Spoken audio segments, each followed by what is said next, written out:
Bueno,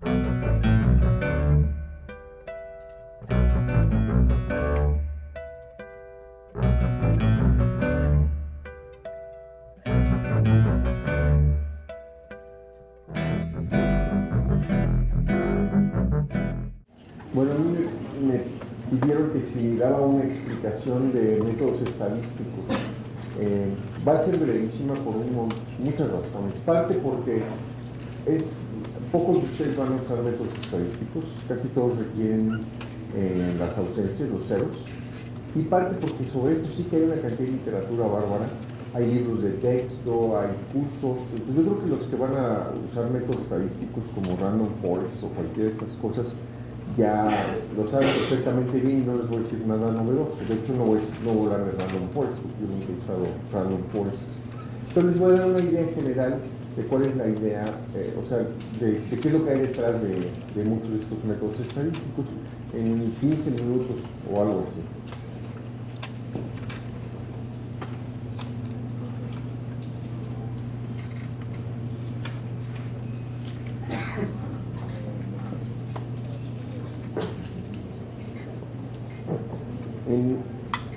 En toda esta colección de técnicas que se llaman métodos estadísticos, la característica es que utilizan ceros, o sea, utilizan ausencias. ¿Qué tipo de ausencias? Eso generalmente no lo sabe el algoritmo, ¿no? Son simplemente ceros, es la manera de simbolizar. Ustedes otra vez tienen su retícula.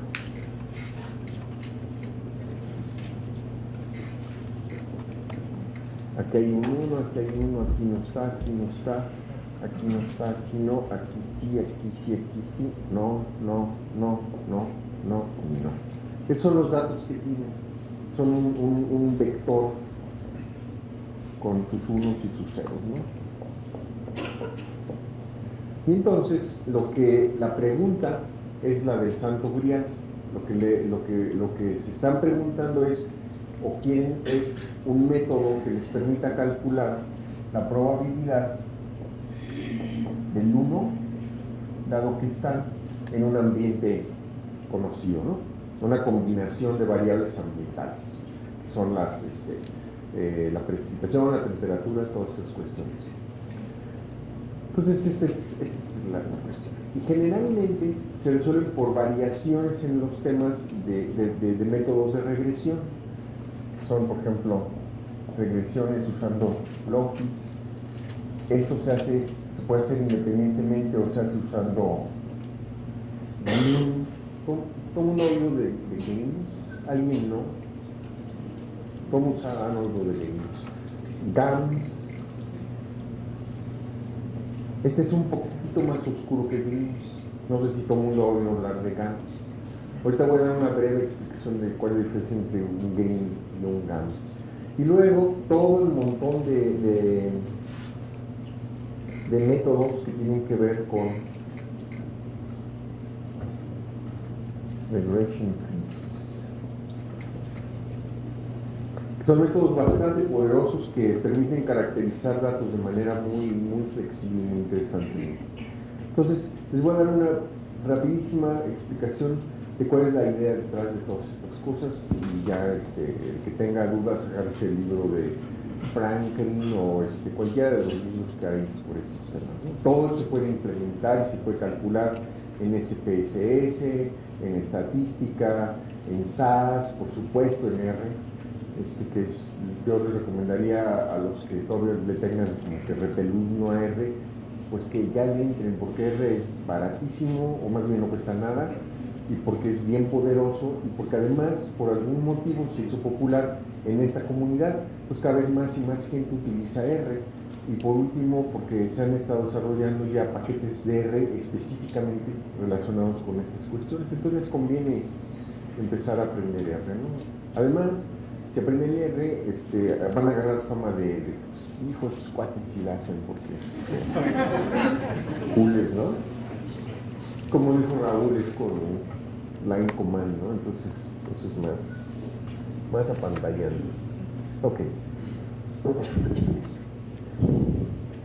Entonces, nos interesa un modelo o formas de calcular esa probabilidad. Gráficamente, ¿cómo se ve? Bueno, se ve de esta manera. Si tienen aquí esta probabilidad, que ahora le voy a poner una letrita para no estar escribiendo ese chorizo, le voy a poner una P nada más. Tienen la P como función de alguna variable, lo que quieren es que varíe entre 1, que es lo máximo que puede variar una probabilidad, y 0, de acuerdo a algún tipo de variable. Y el que tenga que estar entre 0 y 1 le da una cierta dificultad, porque la forma más sencilla sería, por ejemplo, decir, ok, mi P es simplemente una combinación lineal, la media de los datos, más un primer parámetro por el valor del décimo dato, más un segundo parámetro, pero no del décimo dato, sino del valor ambiental, el segundo valor ambiental y así, ¿no? Pero esta, que hay quien lo ha hecho, es un modelo lineal, tiene la desventaja de que se puede salir de entre 0 y 1 facilísimamente. Puede darles probabilidades negativas o probabilidades mayores de 1. Entonces nadie lo usa. Un modelo de regresión lineal simple, que se podría tratar de ajustar, no les funciona. Entonces, ¿qué es lo que se hace? Bueno, básicamente la idea principal es ajustar lo que se llama el logit. Logit es el logaritmo natural de la P entre 1 menos T. Esto se llama la razón de odds, ¿no? Como de los momios. Esto vale 0, cuando la probabilidad vale 0, esto vale, y el logaritmo por tanto vale menos infinito, y esta cosa cuando la probabilidad valga 1 crece a infinito, y entonces este logaritmo va a variar de menos infinito a infinito. Entonces puede uno despejar de regreso la probabilidad a partir de esto. Esto es lo que uno va a ajustar. En lugar de ajustar la P directamente, ajusta el logit. Y ese sí se puede ajustar linealmente.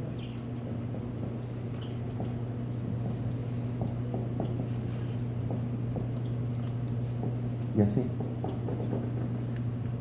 Y aquí sí puede variar de menos infinito a infinito. Y luego ustedes despejan la P, que es un ejercicio elemental de álgebra, que dice es que la P va a ser igual a esta suma, que voy a llamar también S, ¿no? A la suma S.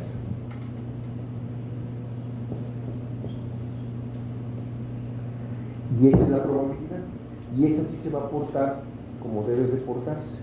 Y va a ser alta en las combinaciones de parámetros donde haya un montón de unos, y va a ser baja en las combinaciones de parámetros donde haya un montón de ceros. Y esa es la idea de una regresión lógica, ¿no?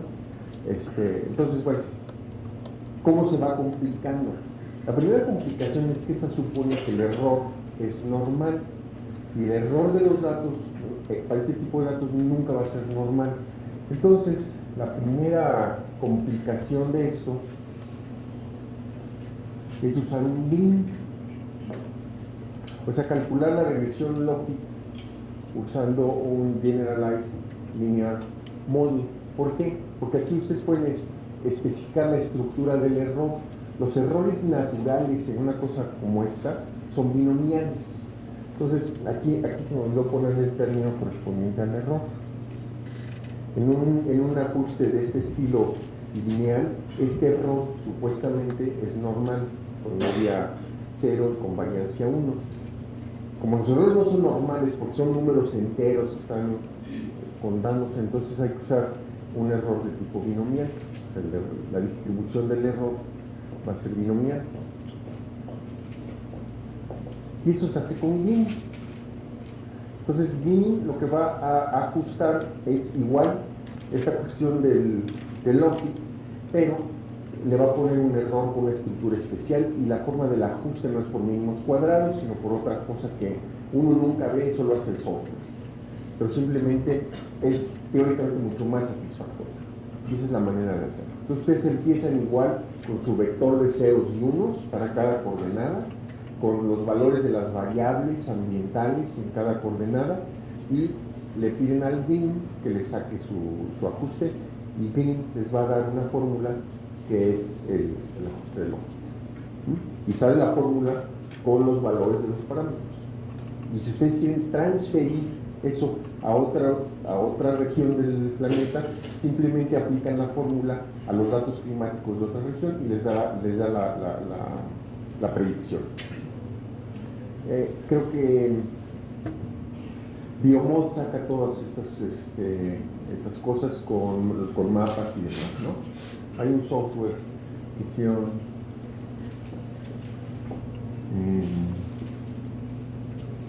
en Suiza o en Francia. Ay, tu cuate es invierno. Por ejemplo, en este caso, si queremos hacer extrapolaciones, obviamente tenemos que tener ausencias, pero ese tipo de modelos sería la forma más robusta. Si quieres extrapolaciones, nomás tienes que tener las variables y la fórmula. Y entonces calculas, esto se calculó, dijéramos, en esta parte del mundo, ¿no? O sea, el valor de las variables vino de aquí, ¿no? Pero a ti te interesa extrapolarlo acá. Entonces, los datos climáticos de acá los vas a meter en la fórmula que te dio la regresión y nomás, o sea, te va a dar la probabilidad en esta otra parte. Mi punto es en el sentido de que si estos métodos en ese sentido son más robustos que los que había dado, por los ejemplos que nos había dado de extrapolaciones usando. Tienen los mismos problemas de no confundir transferencia con extrapolación. Y peor aún, porque este sigue siendo un modelo lineal. Si ustedes quieren, le pueden meter cosas, por ejemplo, términos cuadráticos capaz que la relación entre lógica y la probabilidad no es lineal, como se expondría allí, pero si le meten un término cuadrático, los puntos pueden estar así, ¿no? Entonces, pero de cualquier forma es válido estrictamente en el intervalo de los datos. Y si te sales, estás extrapolando. Y extrapolar es el pecado mortal. Todos los de ustedes que extrapolen se van a ir al infierno. De los científicos. ¿Puedes hablar en castellano? Estuve escribiendo un correo en inglés, entonces mi cerebro se desconectó. Tal vez vale la pena mencionar, estos están muy atractivos porque tienen una función que se puede transportar y aplicar a otros datos, pero depende de qué tan fuerte y robusto es, depende de si esa forma de respuesta es la forma que exhibe la especie. Y estos métodos tienden a especificar una forma, mientras que algo como Maxent está mucho más libre seguro. en la forma de su respuesta. Pero incluso con ceros, o sea, claro que sí, lo que está diciendo Taun es completamente cierto. Si la respuesta de tu especie a una variable es así, bueno, pues le ajustas una línea recta y lo describiste bien. Pero si la respuesta es así, pues le ajustas una línea recta y hiciste una cochinada, ¿no? Entonces le tienes que poner términos cuadráticos. Eso hace que sea sensible a cuántos puntos, porque si estás añadiendo muchos parámetros, tienes que penalizarlo, ya se convierte en todo la estadística. Hay literalmente docenas de artículos y libros de texto sobre cómo hacer estas regresiones bien, si vas a penalizar usando criterios informáticos como el de Akaique o hay otros. Yo no lo encuentro así como terriblemente exciting, ¿no? Pero ahí está. Entonces, si sus datos tienen respuestas no lineales, tienen que meter la variable al cuadrado también, ¿ok? Y eso les da un parámetro más que ajustar, ¿ok? Entonces, son los BIMs. Entonces pasa lo que dice Taun. ¿Qué tal que la respuesta de los datos ni siquiera sea así? ¿Qué tal que la respuesta de la especie a la variable sea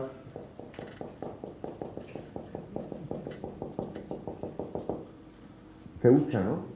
Luego le pueden meter una parábola, pero hay la posibilidad de que más bien sea algo de este estilo, ¿no? Entonces hay una siguiente clase de métodos. Ya puse green, ahora Este se llama GAM. GAM quiere decir Generalized Additive Modeling. ¿Qué es lo que hace GAM? La misma historia. Tiene errores binomiales y va a ajustar el lógico. Pero en lugar de ajustarlo como una suma así, lo ajusta como de esta manera. Una cierta función de la variable, de la primera variable, más otro parámetro y una cierta función de la segunda variable, y así. Y estas funciones son lo que se llaman, en inglés se llaman smoothers,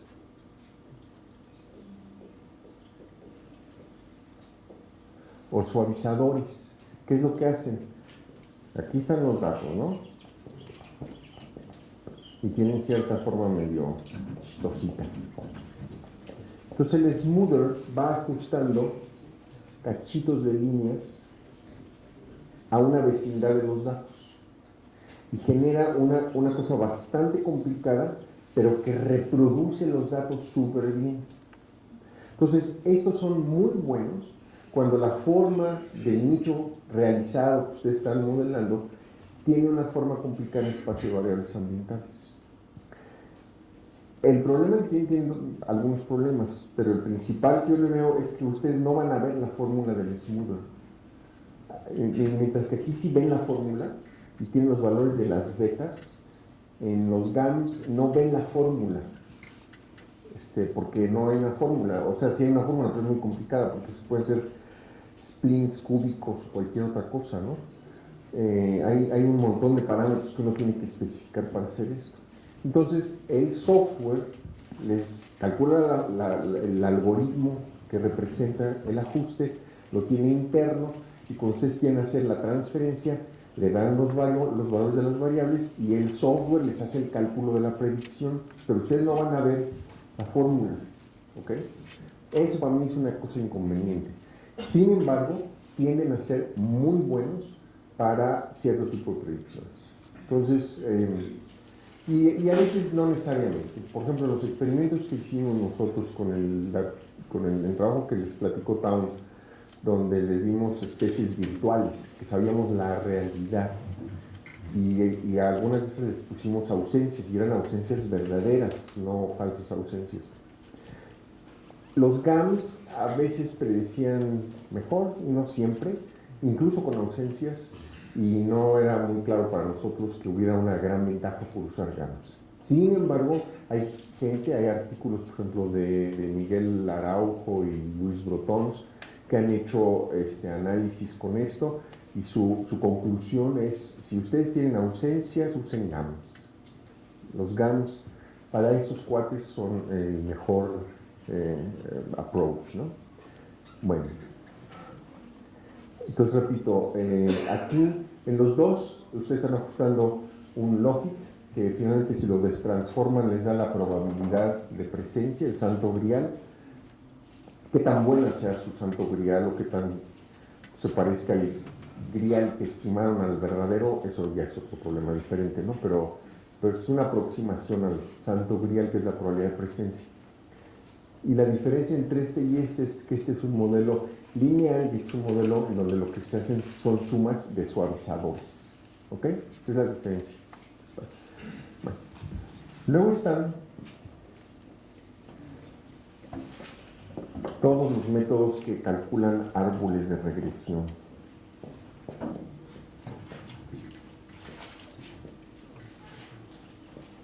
Estos también son tremendamente flexibles para... aquí la lógica es completamente diferente. Aquí la lógica es que se van separando los datos en subconjuntos de acuerdo a variables que permiten separarlos de alguna manera óptima. Se están minimizando una cierta función de error. Capaz que la primera cosa que separa muy bien los datos en dos es la temperatura, dijéramos, por arriba de 20 y por abajo de 20, ¿no? Pum, separan los datos en dos, es el primer nodo. Y luego dicen, ok, los de 20 se separan requete bien por sequía, entonces que si la temperatura, si la precipitación es menor de 200 milímetros, separan muy bien estos datos, y entre 200 y 300 aquí. Y en el otro lado, en la otra rama, puede ser que sea diferente la pregunta que se haga, ¿no? Cuando ya acabaron, tienen por ejemplo un árbol con todas las decisiones. Y además son muy transparentes, esa es otra ventaja. Los más simples, ve uno cómo estuvieron todas las decisiones y cómo se partió la nube de puntos en el árbol de regresión. Y el modelo es ese arbolito con todas las decisiones. Los random trees, no estoy muy seguro qué es lo que hagan después. Supongo yo que harán bootstrap de los datos, ¿no? Pero no sé.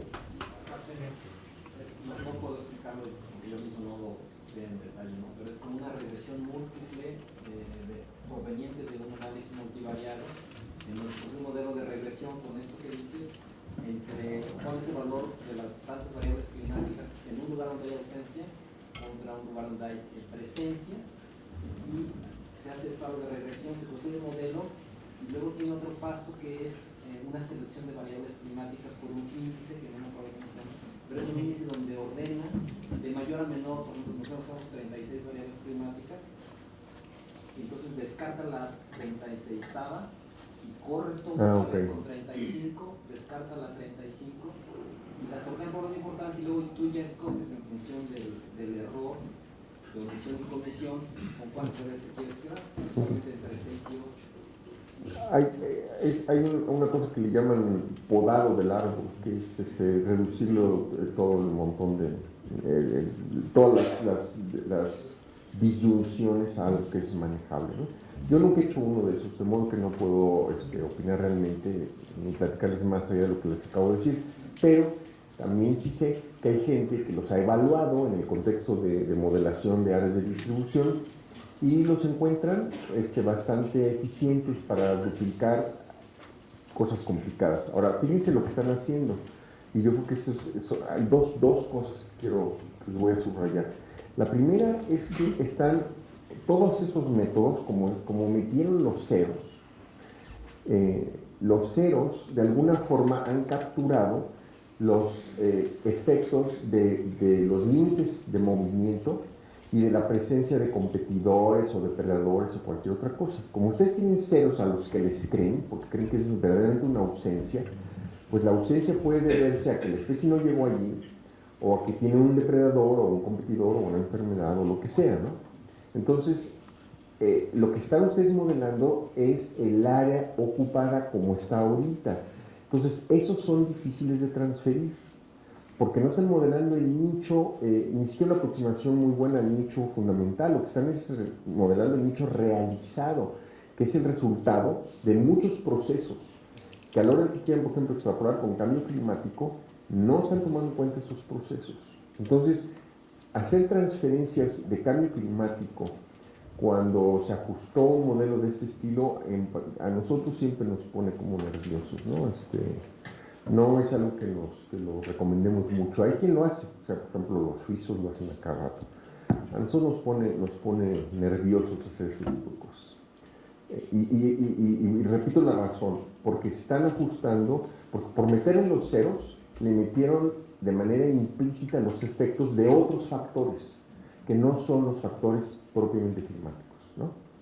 Bueno, el segundo punto que hay que recordar cuando usa uno estas cosas es súper importante, que es muy fácil olvidarlo y tiene implicaciones, que es que no es lo mismo ausencias estrictas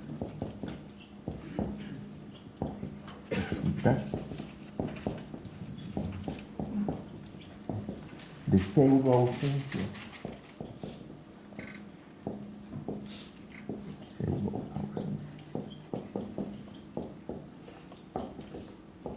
No es igual. Con las ausencias estrictas se calcula el santo grial, la probabilidad de observar a la especie dado el ambiente. Con pseudoausencias se calcula otro odds ratio diferente, que es la razón de esto a otra probabilidad, que ahorita no me acuerdo cuál es, pero es una cosa diferente. No es esta probabilidad directamente, es esta probabilidad dividida entre otra probabilidad, que ahorita no me acuerdo cuál es, que tiene que ver con los ceros, ¿no? Sí. ¿Cuál sería tu definición de ausencia estricta y de pseudoausencia? Ausencias estrictas son las que provienen de un inventario donde la gente fue al campo y realizó el periodo de observación con suficiente intensidad y los métodos como para poder decir, aquí no está. Y pseudo-ausencias es sacar al azar puntitos de una forma u otra, que hay docenas de métodos para hacerlo, y pues ya saqué mis puntitos al azar, y entonces les llamo a esas cosas ausencias. Por ejemplo, Biomod saca pseudo-ausencias, GARP saca pseudo-ausencias. ¿GARP para qué saca las pseudo-ausencias? Porque GARP tiene un logit. ¿Se acuerdan que estaban les dijo? Para poder calcular su logit necesita ceros, y como no le va uno a dar los ceros porque uno no los tiene, entonces GARP saca pseudo-ausencias. Entonces, esto es una de las cosas que a mí más me molesta de GARP, ¿no? Digo, funciona, pero sí. A partir de esto que nos estás mencionando, yo quería que en los métodos de esta tendencia que hay actual en los europeos de realizar modelos de ensamble, no es adecuado mezclar este tipo de métodos estadísticos con los de Machine Learning o con los embedded, sino quizás tratar de hacerlo particular para cada uno, ¿no? Buenísimo punto. Claro que lo hace medio mundo. El mundo mezcla, hacen una mezcladera. En los métodos de ensambles hacen mezclas en donde va, como, es que fíjense bien cómo es yo creo la razón del asunto, ¿no? Si lo ven como mapas, todos los mapas son iguales, entonces como que los promedian, ¿no? Pero si lo ves como lo que hizo el método, algunos calcularon esta probabilidad, otros calcularon la otra probabilidad, otros seleccionaron un subconjunto. O sea, hay de chile de dulce y de manteca, y estarlos mezclando así a la libre, yo creo que es un error grave, ¿no? Esto proviene de la inspiración de cómo se mezclan los modelos de cambio climático, pero ahí es muy diferente porque esos son todos lo mismo. Ahora, es el Hadley versus el canadiense versus el, no sé, los 10 o 12, y saca el promedio y funciona bien, pero todos están calculando exactamente lo mismo.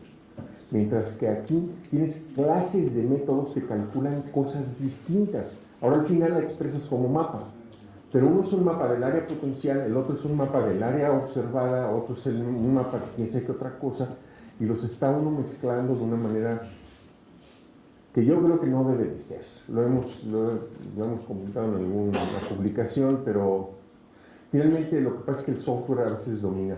Y si tienes un software que te permite hacer el ensamble y lo usas, pues yo no creo que haya muchas evidencias. Además, con el cambio climático puede uno calibrar y ver si el modelo fue predictivo o no echándolo para atrás. Y puedes ver si el ensamble funciona bien, mejor o peor.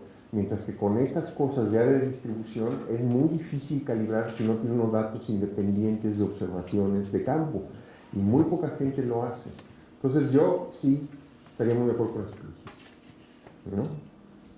Bueno, entonces mi punto es que estas son ausencias verdaderas porque ustedes creen que realmente es información sacada por un experto que fue al campo el tiempo suficiente y hizo lo que tenía que hacer. Y esto es un artefacto, una forma estadística de compensarte que no tengo de estas. Entonces apuestas. Ok, se hace. Léanse el artículo de Pierce y Boyd,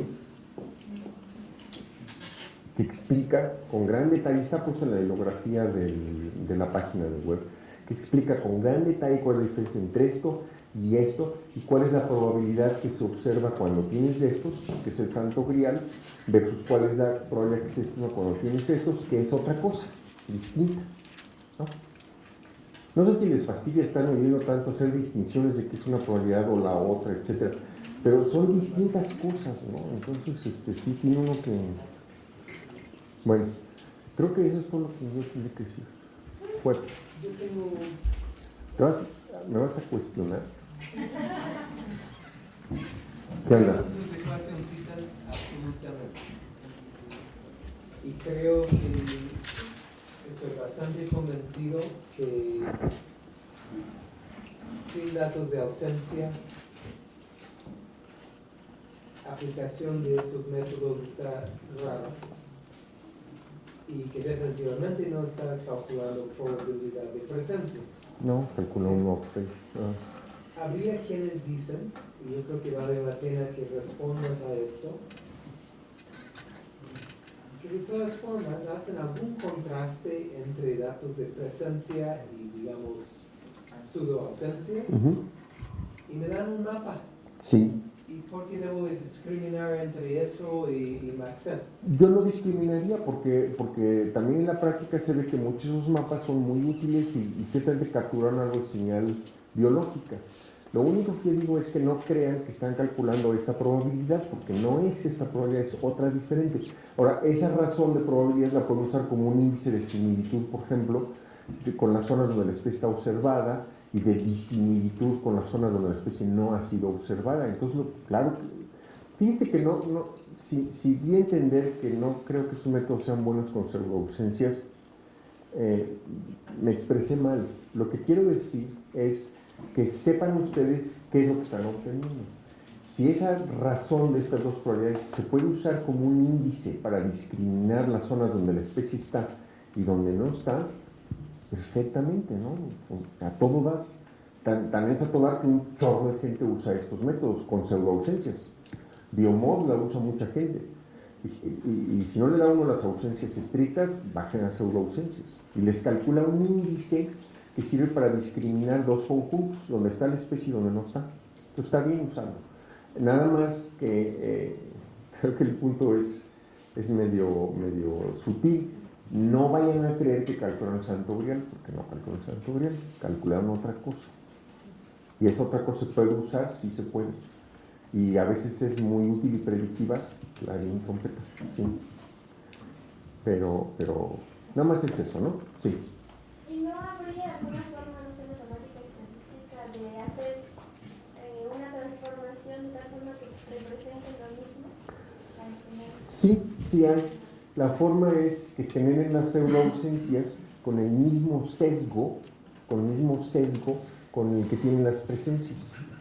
Y ese es otro paper de otros cuates que dicen cómo hacerlo, pero no está implementado en ningún software que yo conozca. Y entonces, si lo quieren hacer, lo van a tener ustedes que generar sus pseudoausencias de acuerdo a los sesgos de colecta de las presencias. Y cuando generan las pseudoausencias de esa manera, entonces este log ratio se convierte no exactamente en lo mismo, pero ya es directamente proporcional. Entonces sí hay modo. Miren, la literatura de todo esto es muy amplia. Entonces, a los que les interese, yo les puedo sugerir, bueno, ese artículo en primer lugar ¿tienes el libro ahí?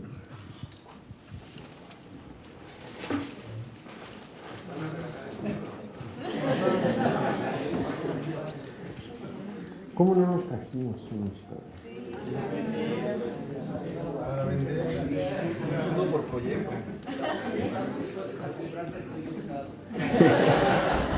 La cosa es que hay un fondo de dinero que se controla principalmente por el Dr. Soberón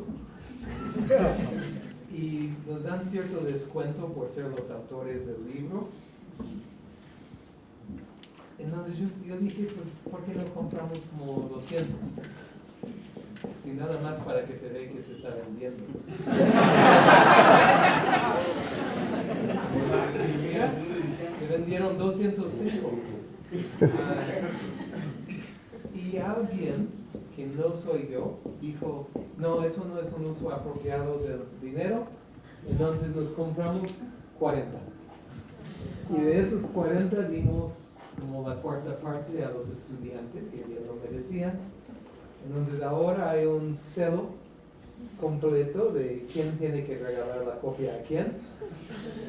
Entonces si quieren echar la culpa a alguien.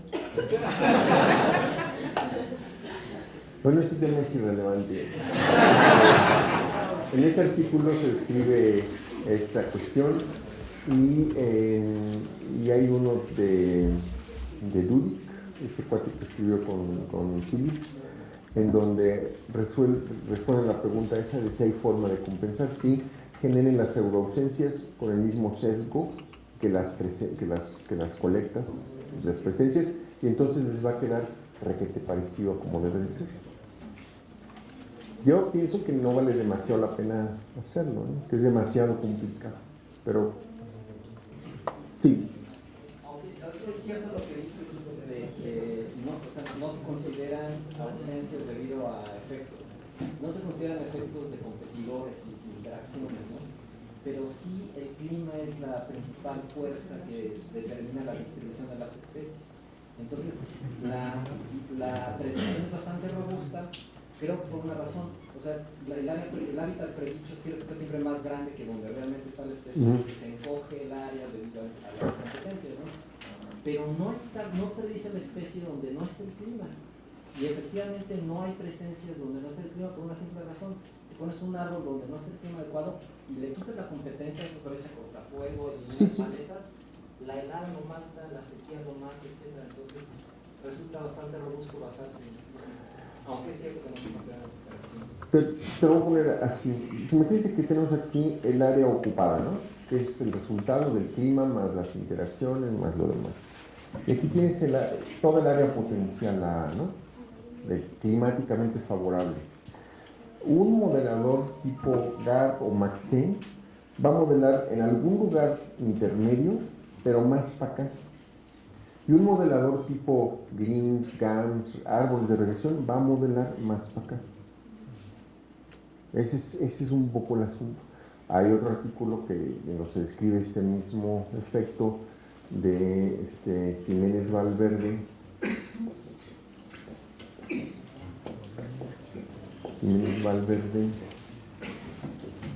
y Lobo de 2008 también. Tú tienes el libro. Bueno, no importa. Está también en la página de web, está puesto en la literatura. Ahí se describe este efecto de que algoritmos que usan un chorro de datos, que modelan con gran detalle la forma de los datos, como son los GAMS, por ejemplo, o los árboles de regresión, les van a dar cosas más hacia acá. Y cuando le ponen un Maxent con no demasiadas variables y medio lo sueltan en un QGIS, les va a dar algo más acá. Entonces depende un poco del problema que ustedes tengan, ¿no? Si les interesa esto, pues usen estos algoritmos. Si lo que quieren es esto, pues usen lo correspondiente. Sí. Los árboles de regresión serían como una buena herramienta para ir rompiendo posibles mecanismos. Por lo menos te va de manera muy explícita a decir cómo es que las variables que usaste separan. De forma jerárquica. Sí, de forma jerárquica, porque son árboles. Sí. Quedan muy claros además, o sea, ve uno el arbolito con las disyunciones, ¿no? Son casi todas disyunciones. No, sí. Pero lo puedes trabajar con pseudoausencias si lo que te interesa es tener una hipótesis de variables. Con pseudoausencias, el árbol de regresión, no sé. O sea, las pseudoausencias, esto que les acabo de decir de que si están sesgadas de la misma manera, etcétera, se aplica a regresiones lógicas. No sé con árboles. Ha de ser parecido, pero no sé. Preguntas para estadísticos, así como Raúl les recomendó que se junten con informáticos, también júntense con estadísticos. Ahí en el CIMAT, Nakamura y ese grupo está muy metido en estas cosas. Una acotación, decía, el clima es la principal fuerza que determina la distribución de las especies de plantas, no puede decir de plantas, porque de animales serán por recursos que consumen otra cosa, pero en plantas. Yo me quedé con ganas de responder a esa frase y yo creo que varios lo detectaron. El clima es un factor sumamente importante, pero en muchas especies las posibilidades de dispersión son también súper determinantes. Y hay suficientes casos documentados en donde el área geográfica se afecta, por ejemplo, por la presencia de competidores y cosas. Entonces, pero que el clima funciona como uno de los más importantes, no hay duda. Todo este campo nació porque el clima es un predictor bien importante de la vegetación.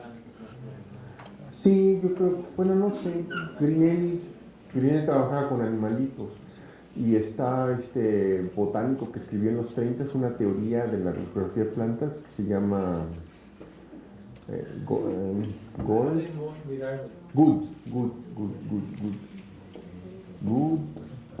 1936, New Phytologist, es un artículo de esos clásicos, escrito incluso al estilo clásico, y en ese artículo describe que los factores que tienen la distribución son el clima, el suelo Estaba hablando de clima, suelo, competidores y enfermedades y dispersión.